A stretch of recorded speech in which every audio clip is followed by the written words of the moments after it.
Welcome back, everyone.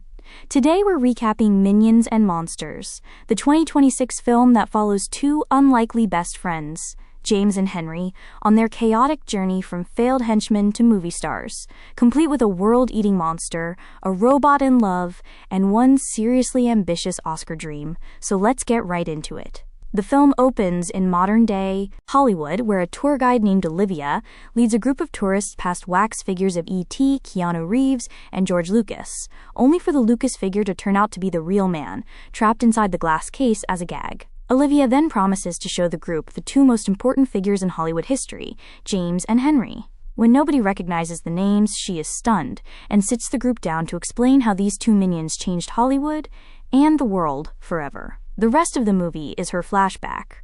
Centuries earlier, the minions exist with a single purpose: find the most evil being alive and serve them. Among the horde is James, a dreamer who loves inventing stories, though none of his fellow minions care to listen. They're too focused on the hunt for their next boss. The group's latest candidate is a village-smashing Cyclops. While the others start building him a palace, James instead builds him a Lego set, bearing the Cyclops' own image. The gift backfires spectacularly. The Cyclops gets a foot stuck in the toy, panics, stumbles through a chain of slapstick accidents, sits on a second Lego set, and finally tumbles off a cliff to his death. The Minions' short-tempered leader, Dick, blames James for losing yet another master. Ostracized by the group, James finds an unlikely friend in Henry, a minion who finds the whole disaster hilarious rather than tragic. When no one will sit beside James on their boat, Henry saves him a seat and admires his drawings, cementing a friendship that becomes the emotional core of the film. The next master is a warlock who owns a spell book containing monsters and spirits, with strict orders never to touch it. Henry, incapable of restraint, opens the book with James the moment the warlock's back is turned.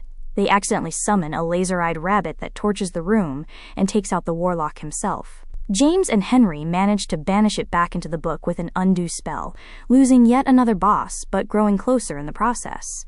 That same day they meet Ed, a deaf and mute minion who develops his own way of communicating with the pair and quietly pockets the spell book before the group moves on.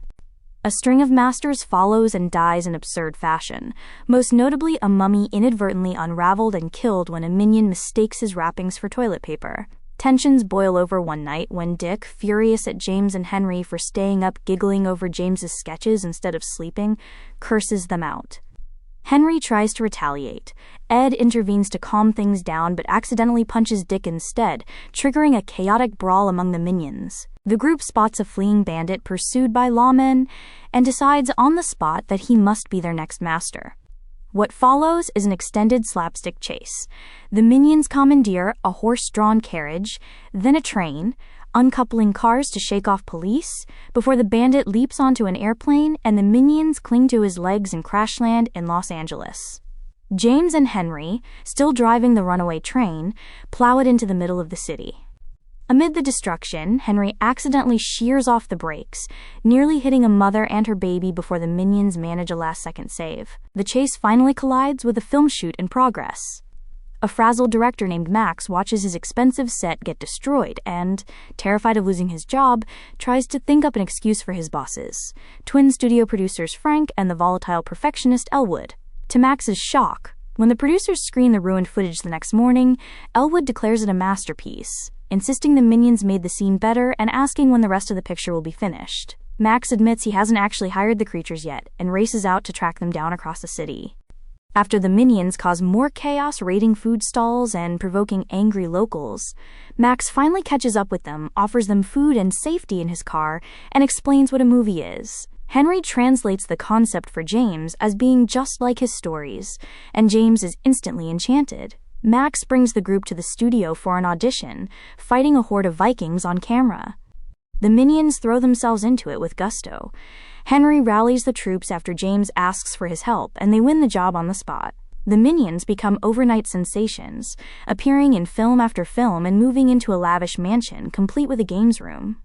Their fashion choice of denim overalls, spotted on a passing worker, becomes their permanent signature look. James thrives creatively, mentoring the others, and Max predicts he'll win an Oscar one day, a prize James pictures in a daydream as an actual golden banana. The good times end abruptly when Elwood and Frank announce that Hollywood is moving into talkies, sound pictures with spoken dialogue.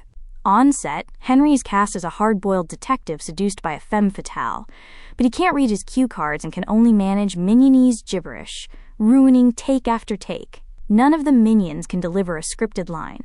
Elwood, having lost a fortune, fires them all and unleashes guard dogs to chase them off the lot. James, devastated and still dreaming of that Oscar, is comforted by Max as the group is evicted from their mansion. Homeless, they take shelter for the night in an abandoned warehouse during a rainstorm.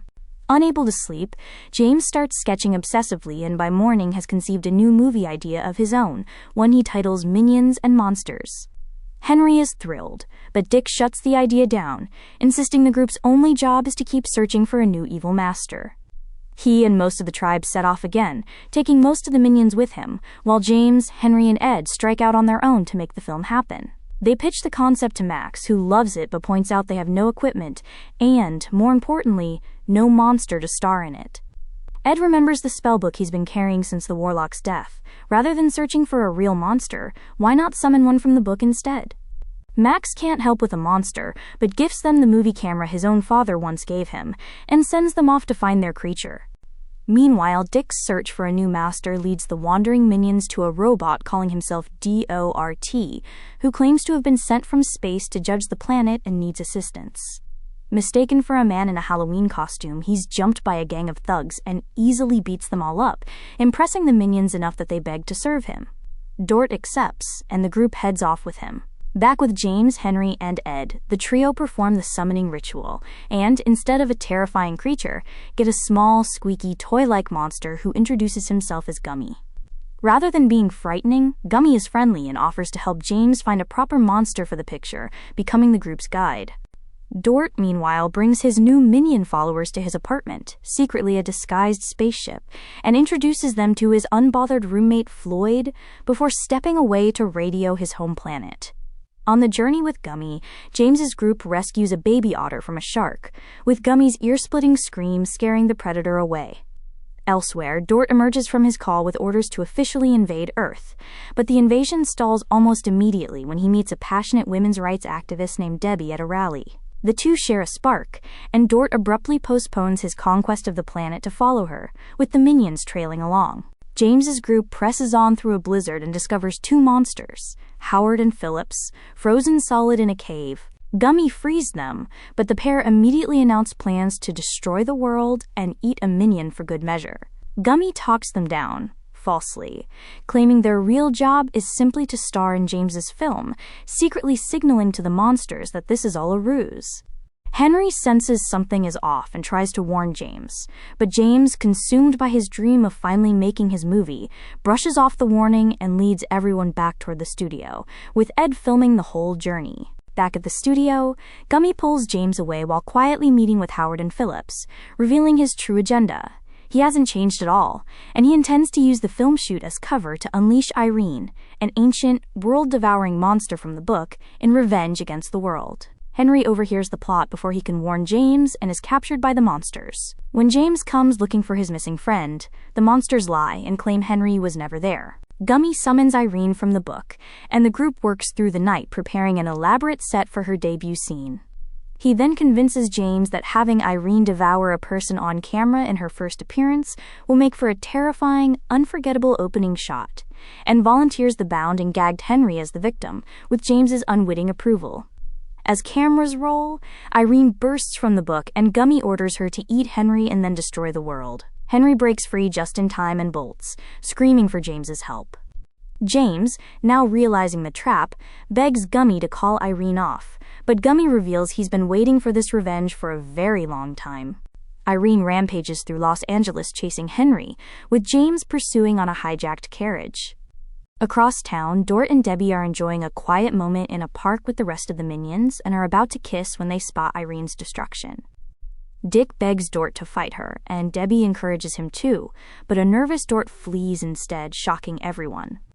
Dick splits the group, sending half to chase Dort down and the rest to help save Henry, while the city descends into chaos and the terrified police abandon the fight after Irene lets out a devastating scream. Dort locks himself and Debbie inside his apartment spaceship. When Dick breaks the door down, what he finds inside changes the situation. Meanwhile, Irene finally catches Henry and, on Gummy's orders, swallows him whole. James drives the carriage directly into Irene's body to save his friend, and the two reunite briefly in the dark before the other minions attack from outside using a tanker truck, blasting a hole in Irene that lets James drive them both back out, only for her to begin closing the wound and nearly devouring them both. Just as all seems lost, Dort arrives commanding a fleet of minion-piloted spaceships and opens fire on Irene alongside the returning tribe. Surrounded and overwhelmed, Irene is destroyed, and Howard, Phillips, and Gummy are left devastated by her defeat. James and Henry step forward with the spellbook and use the undo spell to seal the treacherous monsters back inside it for good. With the crisis over, the reunited minions celebrate, and Dort proposes to Debbie on the spot.